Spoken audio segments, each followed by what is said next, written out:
Hello दोस्तों, स्वागत है आपका target teaching exam YouTube channel पे। तो सुपर टेट 2023 प्रिपरेशन के क्रम में इस वीडियो में हम लोग पर्यावरण एवं सामाजिक अध्ययन के कुछ ऐसे महत्वपूर्ण प्रश्नों को देखेंगे जो कि आपके बार बार कॉम्पिटिटिव एग्ज़ाम में पूछे गए हैं। तो आप लोग वीडियो को लास्ट तक वॉच करिए और जो भी आपको इम्पोर्टेंट क्वेश्चन लग रहा है जो कि आप लोगों को नहीं पता है उसे नोट करते चलिए। तो चलिए अब ज़्यादा टाइम ना वेस्ट करते हुए सेशन को स्टार्ट करते हैं।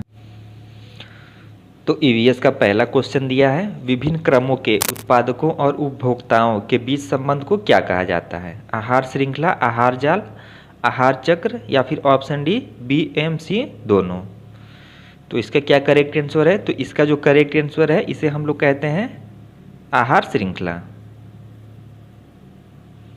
तो इसका ऑप्शन ए करेक्ट है। देखते हैं अगला प्रश्न क्या है। तो अगला प्रश्न दिया है, जैविक और अजैविक संगठक के संयोजन का सही समुच्चय है। तो कौन सा सही समुच्चय है? चारों ऑप्शन आप लोग देखिए। जो जैविक और अजैविक घटक हैं उनके संयोजनों का जो सही समुच्चय है वो बताना है आप लोगों को। तो कौन सा है? तो इसका जो करेक्ट आंसर है वो है जो इसमें ऑप्शन बी दिया है, केंचुआ, मृदा और वायु। ये जो तीनों हैं जैविक और अजैविक घटकों के संयोजनों का सही समुच्चय है।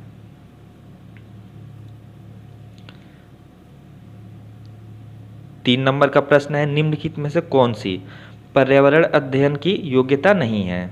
यानी कौन सी जो है पर्यावरण अध्ययन की विशेषता में से नहीं है? तो 4 ऑप्शन दिए हैं, आप लोग चारों ऑप्शन पढ़िए। तो जो इसका करेक्ट आंसर है वो है ऑप्शन डी जो दिया है, पर्यावरण अधिगम की सामग्री बच्चों के अपने पर्यावरण से नहीं ली गई है। तो ये गलत है, क्योंकि जो पर्यावरण अध्ययन की सामग्री होती है वो पर्यावरण से ही ली जाती है। तो इसीलिए इसका जो करेक्ट आंसर है वो है ऑप्शन डी। क्वेश्चन नंबर 4 दिया है, कार्बन क्रेडिट क्या है? तो 4 ऑप्शन दिए हैं, चारों ऑप्शन आप लोग अच्छे से देख लीजिए। इसका क्या करेक्ट आंसर है?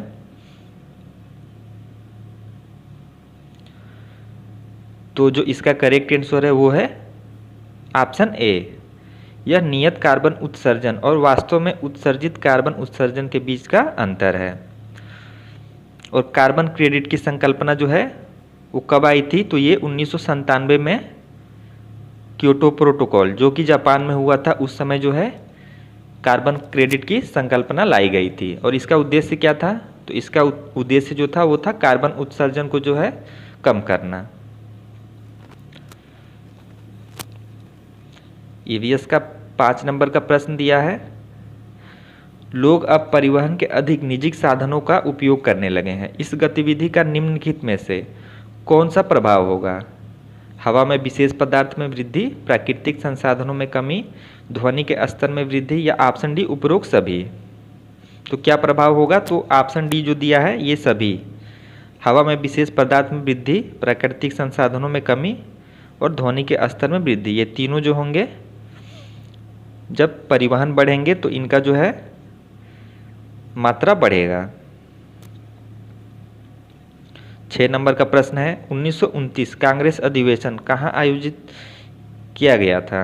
नागपुर, मद्रास, लाहौर, थोड़ा टाइपिंग एरर है, ये लाहौर है, या फिर कराची। तो कहाँ आयोजित किया गया था?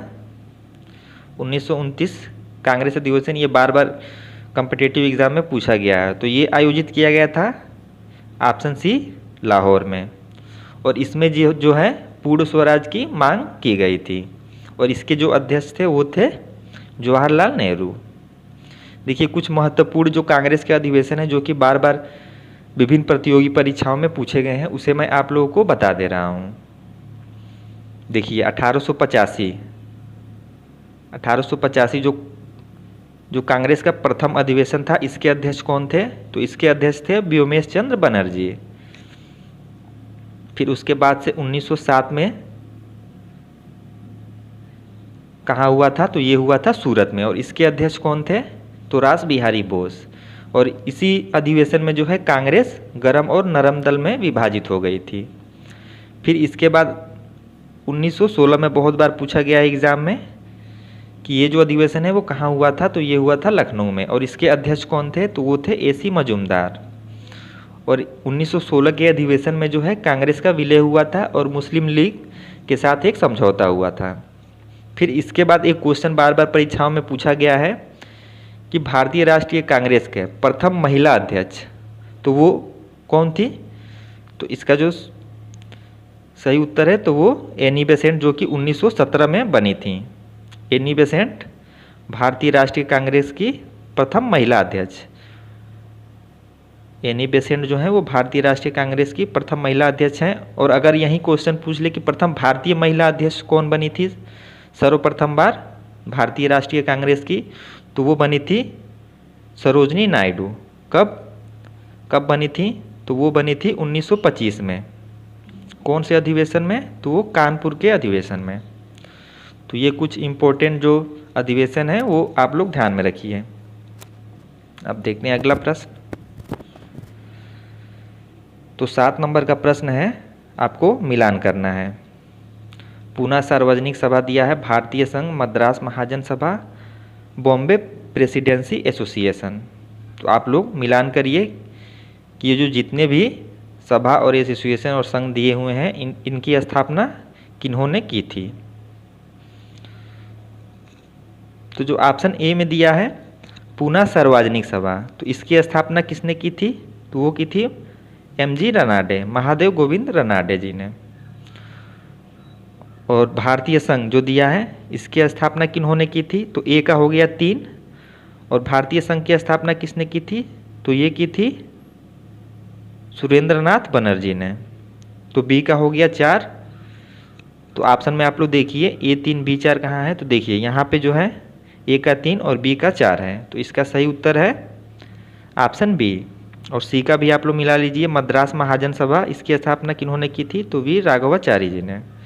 फिर ऑप्शन डी में दिया है बॉम्बे प्रेसिडेंसी एसोसिएशन, इसकी स्थापना किन्होंने की थी? तो जो ऑप्शन एक बचा हुआ है फिरोज शाह मेहता, इन्होंने जो है बॉम्बे प्रेसिडेंसी एसोसिएशन की स्थापना की थी। और अगर आपसे ईयर पूछ ले तो उसे भी आप लोग जरूर ध्यान में रखिए। जो पूना सार्वजनिक सभा दिया हुआ है इसकी स्थापना कब हुई थी? तो इसकी स्थापना हुई थी 1870 ईस्वी में। कई बार ईयर भी पूछ लेता है। और मद्रास महाजन सभा, इसकी स्थापना कब हुई थी? मद्रास महाजन सभा, इसकी स्थापना हुई थी 1884 ईस्वी में। और ऑप्शन डी में दिया है बॉम्बे प्रेसिडेंसी एसोसिएशन, इसकी स्थापना कब हुई थी? तो इसकी स्थापना हुई थी 1885 में। तो इसे आप लोग जरूर नोट कर लीजिए। अब देखते हैं अपना अगला प्रश्न।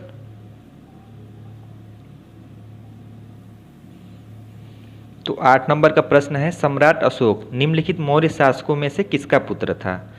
जो सम्राट अशोक है वो किसका पुत्र था? ऑप्शन ए में समुद्रगुप्त है, ऑप्शन बी में बिंदुसार है, ऑप्शन सी में चंद्रगुप्त है, या ऑप्शन डी कनिष्क।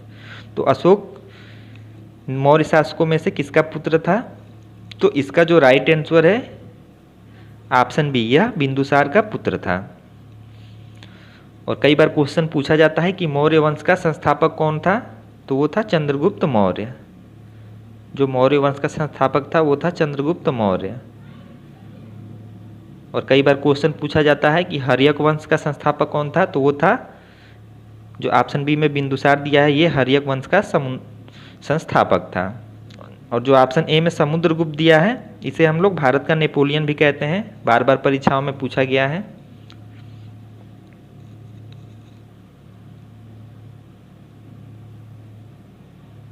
अब देखते हैं अगला प्रश्न। 9 नंबर का प्रश्न है, स्वतंत्रता सेनानियों में भगत सिंह, सुखदेव और राजगिरी को, थोड़ा सा यहाँ पे टाइपिंग एरर है, राजगुरु को कब फांसी पर चढ़ाया गया था? तो ये आपको बताना है 1929, 1931, 1934 या 1939।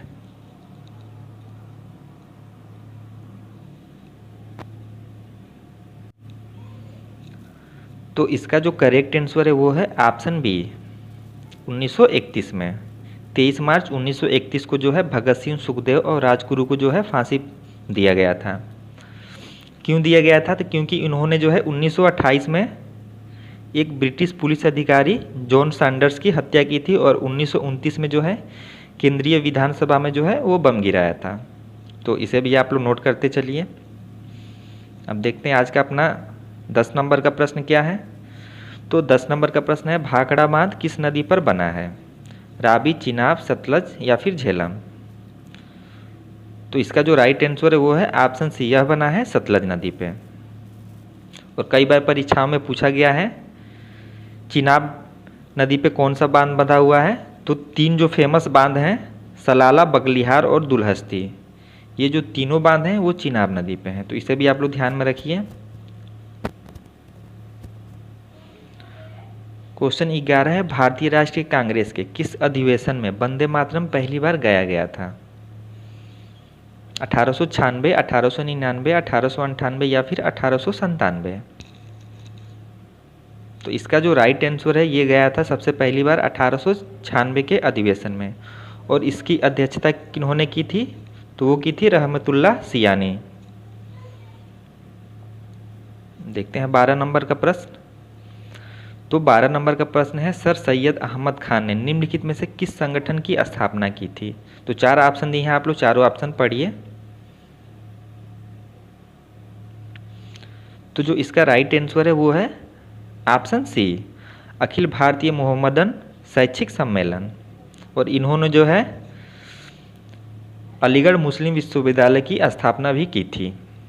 तो इसे भी आप लोग ध्यान में रखिए। अब देखते हैं 13 नंबर का प्रश्न।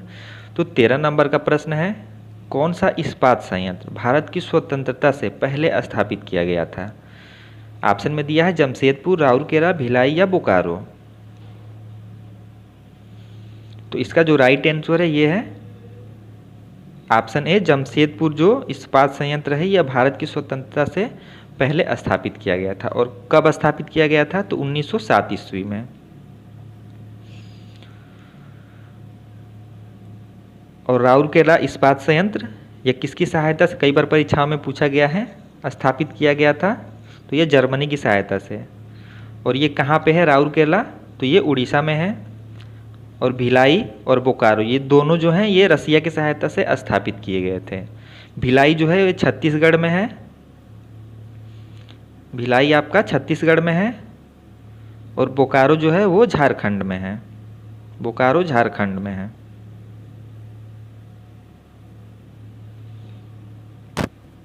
और जमशेदपुर दिया है, ये भी आपका झारखंड में पड़ता है। अब देखते हैं अगला प्रश्न। तो 14 नंबर का प्रश्न दिया है कि पर्वतीय दर्रों के संबंध में निम्नलिखित युग्मों पर विचार कीजिए। तो 3 जो आपके दिए हुए हैं, पहला दिया है गोमल दर्रा जो कि हिमाचल प्रदेश में मिलान किया गया है, दूसरा नाथुला दर्रा सिक्किम, तीसरा ये बुमला, थोड़ा टाइपिंग एरर है, ये बोमडीला दर्रा है जो कि लद्दाख दिया हुआ है। तो इसमें से कौन सा जो है सही रूप से सुमेलित है? तो इसका जो राइट आंसर है इसमें जो केवल 2 है, नाथुला दर्रा सिक्किम, ये जो है सही रूप से सुमेलित है। बाकी बोमडीला दर्रा ये जो है लद्दाख में नहीं है, ये अरुणाचल प्रदेश में पड़ता है। अब देखते हैं 15 नंबर का प्रश्न। जो 15 नंबर का प्रश्न पूछा गया है, विक्रमशिला गैंगेटिक डॉल्फिन अभ्यारण्य कहाँ स्थित है? झारखंड, बिहार, पश्चिम बंगाल, ओडिशा। तो ये स्थित है ऑप्शन बी, बिहार में। और इसकी स्थापना कब हुई थी? तो इसकी स्थापना हुई थी 1991 में। अब देखते हैं 16 नंबर का प्रश्न। 16 नंबर का प्रश्न है, केवल कीमतों में वृद्धि के कारण राष्ट्रीय आय में वृद्धि को कहा जाता है? क्या कहा जाता है? आप लोग चारों ऑप्शन पढ़िए अच्छे से। तो इसका जो राइट आंसर है ये है ऑप्शन सी, नाम मात्र राष्ट्रीय आय में वृद्धि, इसका सही उत्तर है। क्वेश्चन नंबर 17 है, किस आर्थिक क्षेत्र को सेवा क्षेत्र के रूप में भी जाना जाता है? प्राथमिक, द्वितीयक, तृतीयक या फिर औद्योगिक क्षेत्र? तो इसका जो राइट आंसर है तृतीयक क्षेत्र को जो है सेवा क्षेत्र के रूप में जानते हैं। जैसे कि आपका जितना भी बैंकिंग सेवाएं हो गए, रेलवे, ये सभी जो हैं तृतीयक क्षेत्र में है। प्राथमिक क्षेत्र में क्या आता है? कृषि एवं उनसे संबंधित जितने भी फील्ड हैं वो सभी प्राथमिक क्षेत्र के अंतर्गत हैं। द्वितीय क्षेत्र में क्या आते हैं? तो औद्योगिक से संबंधित जितने भी क्षेत्र हैं ये सभी द्वितीय क्षेत्र हैं। देखते हैं 18 नंबर का प्रश्न। 18 नंबर का प्रश्न है, अर्थशास्त्र के जनक कौन हैं? Max Muller, Adam Smith, Karl Marx या इनमें से कोई भी नहीं? तो अर्थशास्त्र के जो जनक हैं वो हैं ऑप्शन बी एडम स्मिथ। 19 नंबर का प्रश्न है, बहुराष्ट्रीय कंपनियों द्वारा किए गए निवेश को क्या कहा जाता है? विदेशी निवेश, घाटा लेखा, म्यूचुअल फंड या फिर कारपोरेट फंड? क्या कहा जाता है? तो इसका जो राइट आंसर है इसे कहा जाता है विदेशी निवेश। क्वेश्चन नंबर 20 है, भारतीय संविधान की कौन सी अनुसूची दल बदल विरोधी कानून से संबंधित है? चौथी अनुसूची, 8वीं अनुसूची, 10वीं अनुसूची या फिर 12वीं अनुसूची? तो इसका जो राइट आंसर है ये है ऑप्शन सी, जो 10वीं अनुसूची है वो दल बदल विरोधी कानून से संबंधित है। और ये कब पारित हुआ था? तो ये पारित हुआ था जो 52वां संविधान संशोधन 1985 में। जो दल बदल विरोधी कानून है ये 52वां संविधान संशोधन 1985 के द्वारा संविधान में जोड़ा गया था। और चौथी अनुसूची में क्या है? ऑप्शन ए में जो चौथी अनुसूची है तो इसमें राज्यसभा में सीटों के वितरण के बारे में बताया गया है। 8वीं अनुसूची में क्या है? तो इसमें जो है जो टोटल आपके 22 भाषाएं हैं ये जो हैं 8वीं अनुसूची में है। 12वीं अनुसूची में क्या है? तो शहरी क्षेत्रों में शासन के बारे में इसे बताया गया है। अब देखते हैं 21 नंबर का प्रश्न। 21 नंबर का प्रश्न है, निम्नलिखित में से कौन भारतीय संविधान की गैर संघीय विशेषता है? स्वतंत्र न्यायपालिका, एकल संविधान, लिखित संविधान या शक्तियों का विभाजन? जो कौन सा है गैर संघीय विशेषता है? तो इसका जो राइट आंसर है वो है ऑप्शन बी, एकल संविधान। अब देखते हैं 22 नंबर का प्रश्न। 22 नंबर का प्रश्न है, मोरारजी देसाई के बाद कौन प्रधानमंत्री बने थे? इंदिरा गांधी, चरण सिंह, गुलजारी लाल नंद या फिर लाल बहादुर शास्त्री? तो इसका जो राइट आंसर है ये है ऑप्शन बी, चरण सिंह जो है मोरारजी देसाई के बाद प्रधानमंत्री बने थे। क्वेश्चन नंबर 23 है, धन विधेयक से संबंधित कौन सा अनुच्छेद है इनमें से? तो इसका जो राइट आंसर है ये है ऑप्शन डी, अनुच्छेद 110। 24 नंबर का प्रश्न है, प्रत्येक पंचायत का कार्यकाल किस तिथि से 5 वर्ष के लिए होगा? तो इसका जो राइट आंसर है इसकी पहली बैठक से। ऑप्शन ए इसका सही उत्तर है। अब देखते हैं आज का 25 नंबर का प्रश्न। तो 25 नंबर का प्रश्न है, पंडुचेरी किस उच्च न्यायालय के अधिकार क्षेत्र में आता है? केरल, कोलकाता, मद्रास या कर्नाटक? तो इसका जो राइट आंसर है ये आता है मद्रास उच्च न्यायालय के अधिकार क्षेत्र में। और जो लक्षद्वीप पूछा जाता है कई बार परीक्षाओं में, ये किसके उच्च न्यायालय के अधिकार क्षेत्र में आता है? तो ये केरल के। तो इसे भी आप लोग ध्यान में रखिएगा। तो यही आज का लास्ट क्वेश्चन था। उम्मीद है आपको सारे क्वेश्चन अच्छे लगे हैं। तो अब मिलते हैं आपसे ऐसे ही सेशन के साथ अगले वीडियो में। तब तक के लिए धन्यवाद।